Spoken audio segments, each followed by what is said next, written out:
Hello friends, स्वागत है आपका मेरे इस YouTube चैनल में जिसका नाम है हिरेन सर। आज हम डिस्कस करने वाले हैं लेजर चैप्टर का लास्ट टॉपिक और उसका नाम है ट्रायल बैलेंस। ट्रायल बैलेंस एक स्टेटमेंट होता है, a statement prepared to show separately the debit and credit balance। एक ऐसा स्टेटमेंट जिसको बनाने के बाद हमें कंफर्म हो जाता है कि अकाउंट्स जो बनाए हैं वो एरिथमेटिकली करेक्ट है, यानी एडिशन सब्ट्रैक्शन के हिसाब से एकदम करेक्ट। सच अ स्टेटमेंट, ऐसे ही स्टेटमेंट को हम कहते हैं ट्रायल बैलेंस। आपको शायद ये समझ में नहीं आया होगा डेबिट एंड क्रेडिट बैलेंस। अभी मैं आपको प्रैक्टिकली समझाने वाला हूँ कि किस तरह से लेजर में से हम ट्रायल बैलेंस बनाते हैं। यहाँ पे ट्रायल बैलेंस में लिखा है कि डेबिट और क्रेडिट साइड हमेशा इक्वल होगी। ये किसके ऊपर बेस्ड है? ड्यूअल एस्पेक्ट कॉन्सेप्ट या डबल एंट्री सिस्टम। इसका मतलब क्या है? For every debit there is also corresponding credit, यानी डेबिट का टोटल करो that should be equal to credit का टोटल। अभी आपको लगेगा कि सर आप लेजर वापस क्यों पढ़ा रहे हैं? मैं लेजर नहीं पढ़ा रहा, लेजर के बेसिस पे हम ट्रायल बैलेंस कैसे बनाते हैं ये समझाऊंगा। ये लेजर बनाना तो आपको आ गया, पर इसका जो बैलेंस है 10,25,000 मशीनरी का अकाउंट, ये हमें पिक करना है और ट्रायल बैलेंस में पुट करना है। इसका कौन सा बैलेंस होगा? देखो 10,25,000 डेबिट साइड पे यहाँ पे कुछ नहीं है, यानी डेबिट साइड बड़ा है तो ये डेबिट बैलेंस होगा।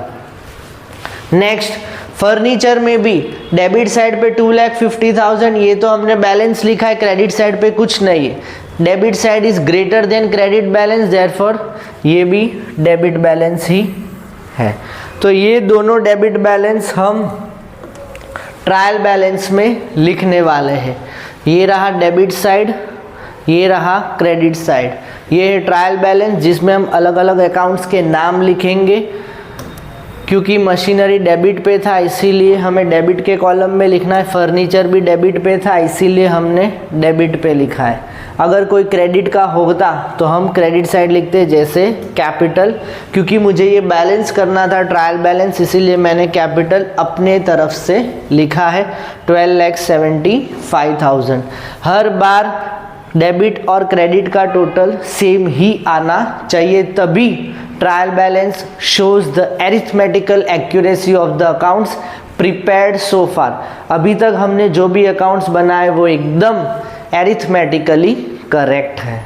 तो होप आपको समझ में आ गया होगा ट्रायल बैलेंस का फॉर्मेट, जिसमें हम डेबिट कॉलम, बाजू में क्रेडिट कॉलम, यहाँ पे सारे अकाउंट्स के नाम लिखते हैं। और आपको ये भी समझ में आ गया होगा कि ये डेबिट बैलेंस क्यों है और ये भी डेबिट बैलेंस क्यों है। चैप्टर का last topic, difference between journal and ledger. Journal और लेजर में क्या फ़र्क होता है? सबसे पहले journal it's a book of original entry, ledger it's a book of final entry.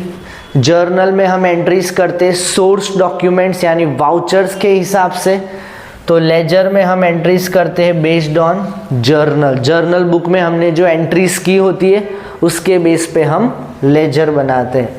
Journal एक फर्स्ट स्टेज होता है, लेजर एक सेकंड स्टेज होता है। फॉर्मेट की बात करें तो जर्नल में 5 कॉलम्स होते हैं, date, particulars, LF, debit, credit. लेजर में 4 columns on each side, debit side पे 4, क्रेडिट साइड पे 4। कौन से होते हैं? डेट, पर्टिकुलर्स, JF और अमाउंट। तो होप आपको जर्नल और लेजर यानी तक कि अभी तक जो भी पढ़ाया है उसमें कोई डाउट्स नहीं होगा। अगर कोई भी डाउट है तो प्लीज़ नीचे कमेंट बॉक्स में ज़रूर कमेंट करना।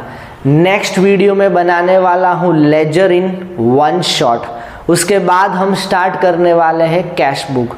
तो होप आपको ये मेरा वीडियो पसंद आया होगा। फ़िलहाल आज के लिए बाय।